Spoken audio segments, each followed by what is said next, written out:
हश्र में सैयद वो तुमसे भी कहेंगे देखना। सबसे पहले आप ये 3 वीडियो क्लिप देखिए। ये तो कहा जाता है कि मुसलमानों एक उम्मत बन के रहो, आपस में एक दूसरे को फिरकों के नाम पर बिल्कुल ना बांटो, इससे उम्मत कमजोर पड़ जाती है। फिरकों में अपने आप को ना बांटो मेरे भाई, क्योंकि फिरके सारे ही जहन्नम में जाएंगे। बस दामन मुस्तफा को थाम लो और एक हो जाओ। कुछ लोग तबलीग वाले को गाली देते हैं और तबलीग वाले लोगों को दीन की दावत देते हैं। खैर, जिसके पास जो होगा वही तो देगा। किस दीन के मानने वाले हो यार तुम लोग। इस वीडियो क्लिप से आपको इस शख्स का नज़रिया और अकीदा समझ आ गया होगा कि किस तरह हक और बातिल को मिलाने की जुस्तजू ये साहब अपनी वीडियो में करते रहते हैं, और एक तरफ वहीं देवबंदी बरेलवी सबको इंजीनियर मिर्ज़ा के मुकाबले में बुरा भी कहते हैं और साथ में फिर तबलीग वालों की हिमायत भी करते हैं। मतलब जिसके जिस तरह से व्यू हासिल हो जाए उसके व्यू उस तरह से ले लेने चाहिए।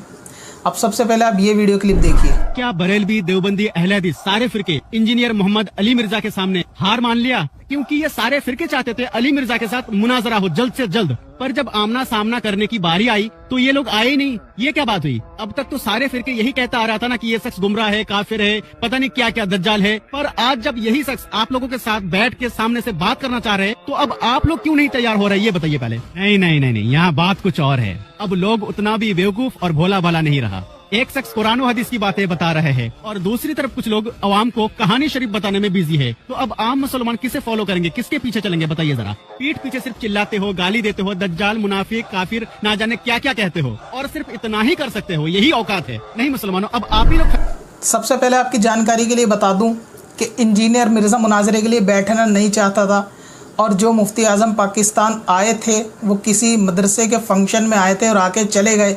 ये वहाँ की अफवाह उड़ा दी गई कि वो मुनाजरे के लिए आ रहे हैं, जबकि वो किसी प्रोग्राम के लिए आ रहे थे, और ये बात सब जानते हैं। उसके बावजूद भी आपने सुना कि ये साहब जो है उलमा अहले सुन्नत के लिए कैसे अल्फाजों का इस्तेमाल करते हैं कि क्या हुआ, तमाम लोगों ने हार मान ली, क्या यही औकात है तुम्हारी? और एक तरफ एक शख्स कुरान हदीस की बातें कर रहा है, दूसरी तरफ कहानी शरीफ सुनाई जा रही है। यानी औलिया अल्लाह के मामलात को, उनकी सीरत को, उनकी करामतों को गोया तंज करते हुए मिर्ज़ा इंजीनियर की ज़ुबानी इनके स्टूडेंट कहानी शरीफ बोलते हैं। और सबसे बड़ी बात, उलमा के लिए ये कहा कि यही औकात है तुम्हारी, इस लफ्ज़ पे आप ध्यान दें।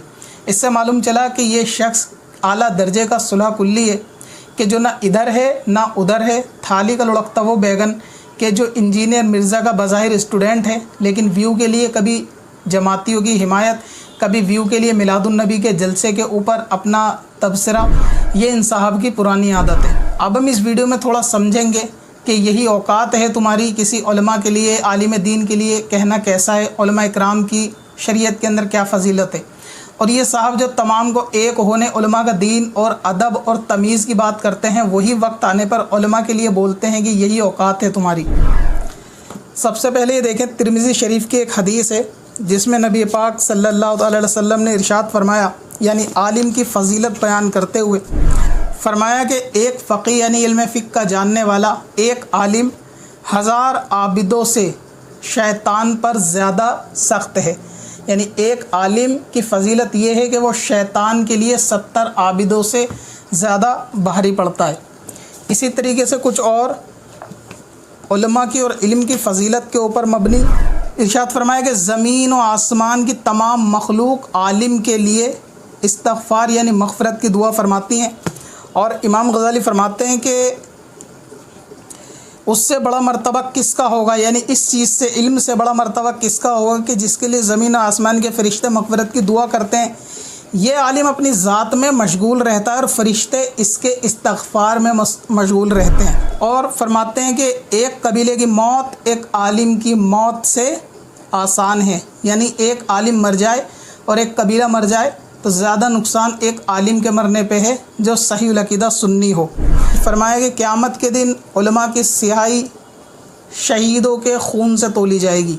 यानी जो अल्लाह तबारक व तआला की राह में शहीद हुए उनका खून और आलिमों की लिखी गई स्याही जो है वो क़यामत के दिन बराबर होगी। तो इससे मालूम चला कि उलमा की फ़जीलत बहुत है। इसी तरीके से और भी रिवायतें आपने उलमा से सुनी होंगी कि नबी पाक ने फरमाया कि आलिम की फ़जीलत तुम में से ऐसी है कि जैसी मेरी फ़जीलत तुम्हारे अदना पर किसी से। यानी एक आलिम की फ़जीलत तुम में ऐसी है। और एक रिवायत के अंदर है कि आलिम की फ़जीलत ऐसी है जैसे 14वीं के चाँद की फ़जीलत जो है वो सितारों पर होती है। इसी तरह ये सिरातुल जिनान है और इसके अंदर कुछ उलमा की फ़जीलत बयान फरमा रहे हैं। सफ़ा नंबर इसका जिल्द नंबर 10 है और पेज नंबर इसका है 47। फरमाते हैं कि उलमा ज़मीन के चिराग और अम्बिया अलैहिस्सलातु व तस्लीम के वारिस हैं, यानी उलमा जो हैं वो ज़मीन के चिराग हैं। और फरमाया कि आलिम के लिए हर चीज़ मग़फ़िरत की दुआ करती है, यहाँ तक कि समुंदर में रहने वाली मछलियाँ भी आलिम के लिए दुआ करती हैं और सुराख में रहने वाली चींटियाँ भी आलिम के लिए दुआ करती हैं। आगे लिखते हैं कि उलमा की सोहबत में बैठना भी इबादत है और अहले जन्नत में उलमा के मोहताज होंगे। यानी जब अल्लाह तबारक व तआला उनसे सवाल करेगा तो जन्नत में रहने वाली आवाम आलिमों से पूछेगी कि अब हमें क्या चीज़ तलब करनी चाहिए। अल्लाह तबारक व तआला अब हमें हर चीज़ देगा तो हम यहाँ क्या चीज़ मांगें, जन्नत में हम किस चीज़ की ख्वाहिश करें। तो आलिम उनको गाइड करेंगे जन्नत में भी कि आपको क्या चीज़ मांगनी चाहिए। और क़यामत के दिन अम्बिया अलैहिस्सलाम के बाद जो है वो उलमा भी शफ़ाअत करेंगे। तो इससे मालूम चला कि उलमा की फ़जीलत बहुत ज़्यादा है। और ऐसे लोग जो उलमा पर कि अब तुम्हारी हिम्मत नहीं है, तुम्हारी औकात नहीं बोलते हैं, तो इसका मतलब उनका ताल्लुक़ अहले सुन्नत से नहीं हो सकता। अहले सुन्नत के नौजवान हो या उलमा हो वो बाअदब और बाअखलाक होते हैं, इसलिए वो कभी किसी आलिम के लिए, सही अक़ीदा सुन्नी आलिम के लिए ऐसी ज़बान इस्तेमाल नहीं कर सकते। लिहाजा फरमाया कि आलिम दीन की फ़जीलत आबिद पर ऐसे है जैसे 14वीं के चाँद की फ़जीलत तमाम सितारों पर। और फरमाया कि मोमिन आलिम और मोमिन आबिद, यानी एक आलिम और एक आबिद से 70 दर्जे ज़्यादा जो है वो फ़जीलत रखता है, यानी इल्म फ़िक़्ह जानने वाला।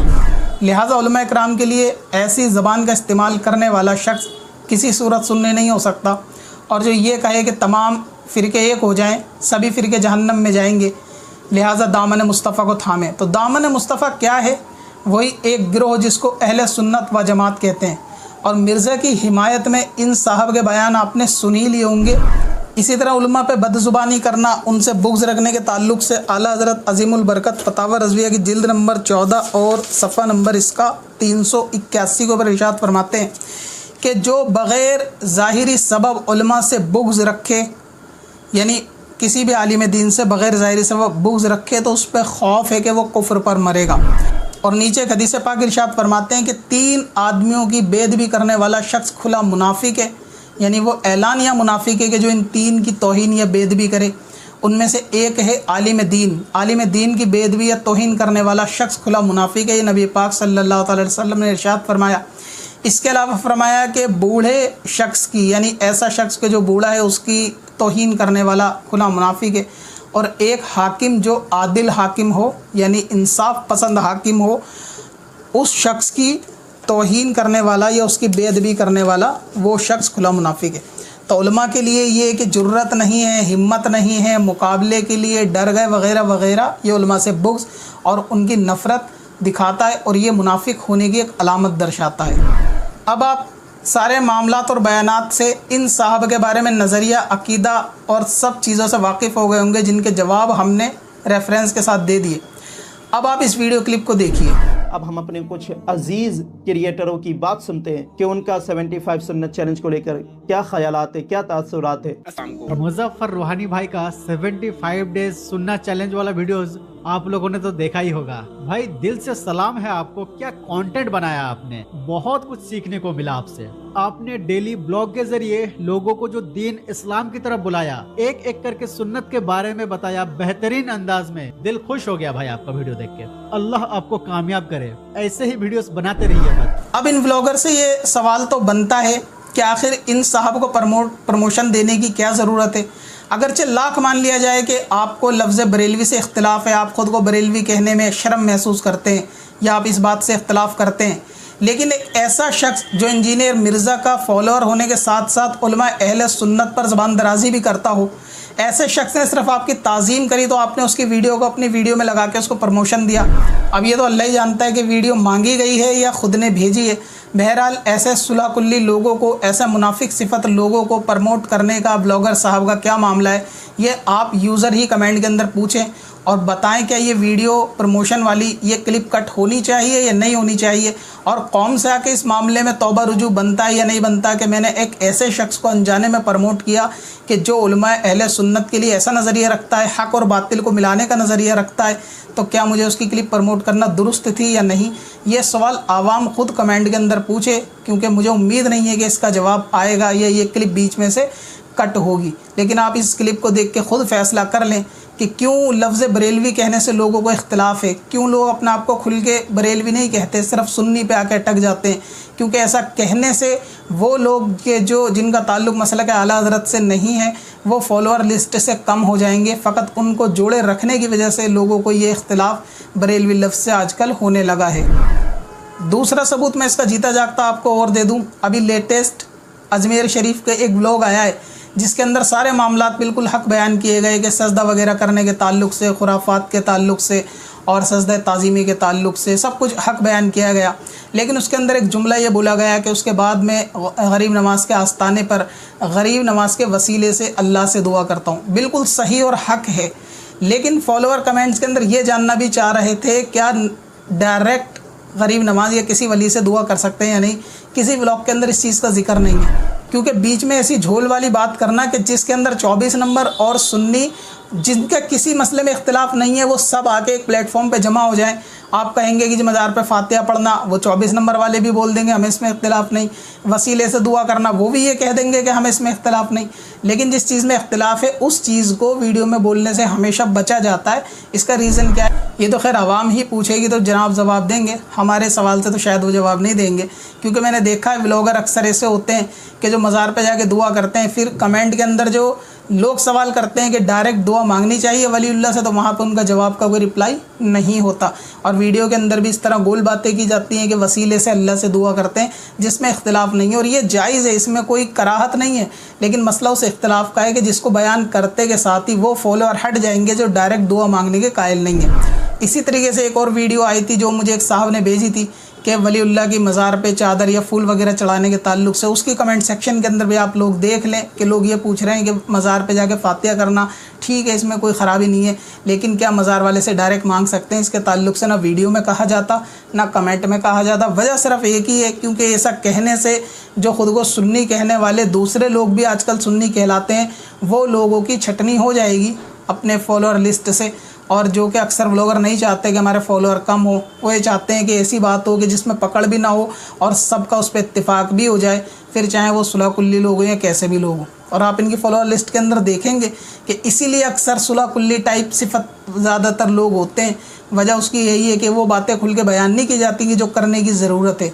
वरना आप पूछ लें किसी वीडियो के अंदर अगर ये बताया होगा कि डायरेक्ट वलीउल्लाह से मदद मांगी जा सकती है या नहीं, तो क्या इन तमाम बातों पे सवाल नहीं बनना चाहिए कि मिर्ज़ा के स्टूडेंट को प्रमोशन देने की, और वो भी ऐसा स्टूडेंट कि जिसका नज़रिया बिल्कुल सुलह कुल्ली होने का एकदम लोगों पे ज़ाहिर हो, जो हक़ और बातिल को मिलाने पर बिल्कुल आगाह रहता हो।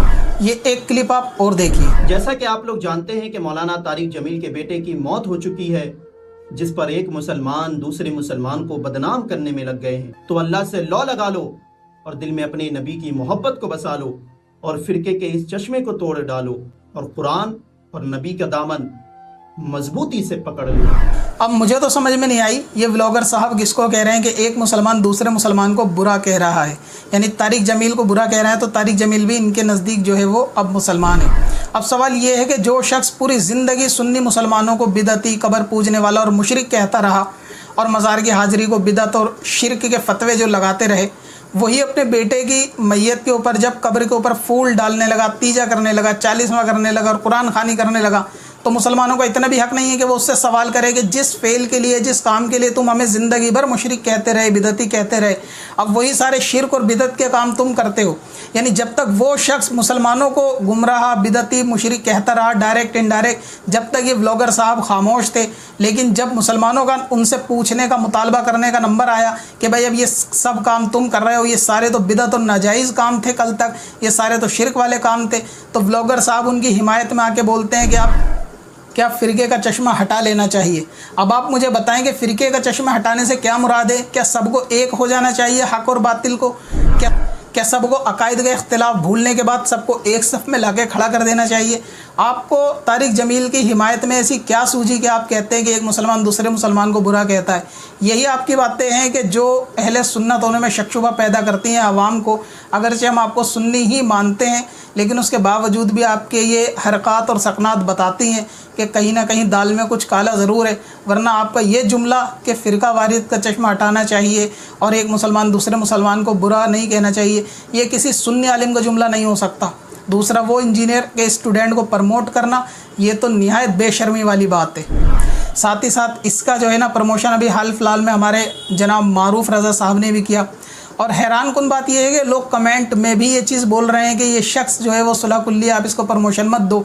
लेकिन मैंने कहा कि जैसे कि इन्फ्लुएंसर अक्सर व्यू के लिए काम करते हैं, आप लोग उनके लिए एक व्यू का ज़रिया हो, इससे ज़्यादा आपकी कोई औकात और हैसियत नहीं है। आप कमेंट में कुछ भी बोलते रहो, कोई फ़र्क नहीं पड़ना। और वो रील क्योंकि मिलियन में चली गई, अब इन्फ्लुएंसर की गैरत का तकाजा आप देखें कि 2 मिलियन क्रॉस होने के बाद उस रील को हटाया जाता है या नहीं हटाया जाता। लोग कमेंट में ये भी मुतालबा कर रहे हैं कि ठीक है, आपने उसकी इस्लाह करी, आपने उसकी तारीफ़ कर दी, तो बदले में आपको वीडियो चलाने की क्या ज़रूरत थी। तो अब मारूफ रज़ा साहब भी इसका जवाब अगर दे सकें कि वो शख्स के नज़रिए से आप वाकिफ़ नहीं हैं, अगर नहीं हैं तो अब वाकिफ़ हो गए हैं या नहीं हुए, और अगर हो गए तो अब आप उस रील को क्या करेंगे जिस पर 2 मिलियन है। अब मैं आपकी इस्लाह करता हूँ और आप मुझे जवाब देना, आप इस्लाह किस तरह से कबूल करते हैं। जिस तरह जब आप दूसरे की इस्लाह करते हैं और सामने वाला रिप्लाई करता है तो आप बहुत खुश हो जाते हैं, लेकिन आप आवाम की कमेंट पे भी ज़रा ध्यान दिया करें। यह आपसे मुअद्दबाना गुजारिश है कि लोग आपके ही फॉलोअर हैं, वो आपको बताते हैं सही और गलत क्या है कमेंट में। उनकी कमेंट को नज़रअंदाज नहीं किया जाना चाहिए, उनकी बात को सुनना चाहिए कि क्यों लोग कह रहे हैं कि उस वीडियो को हटाओ, वो सुलह कुल्ली उस वीडियो को हटाओ, लेकिन आप सुनने के लिए तैयार नहीं हैं। तो इसका मतलब आप सिर्फ अपने फॉलोअर को व्यू के लिए इस्तेमाल करते हैं और उनकी बात का या उनके कहने का, उनकी कमेंट का आपकी लाइफ के, आपके जीवन में कोई अहमियत ही नहीं है। तो अब आप बताना मुझे उसकी वीडियो हटनी चाहिए या नहीं, और यह आपसे गलती हुई है या ये भी गलती नहीं हुई। अगर आप भी आसान तरीके से घर बैठे उर्दू पढ़ना लिखना सीखना चाहते हैं तो आज ही हमारा बेसिक उर्दू कोर्स खरीदें। बच्चे और बड़े सभी के लिए। ज्यादा जानकारी के लिए विजिट करें varsistore.in पर या हमें इंस्टाग्राम पर कांटेक्ट करें। चल तुझे भी बख्शवा दूं, तेरी बारी आ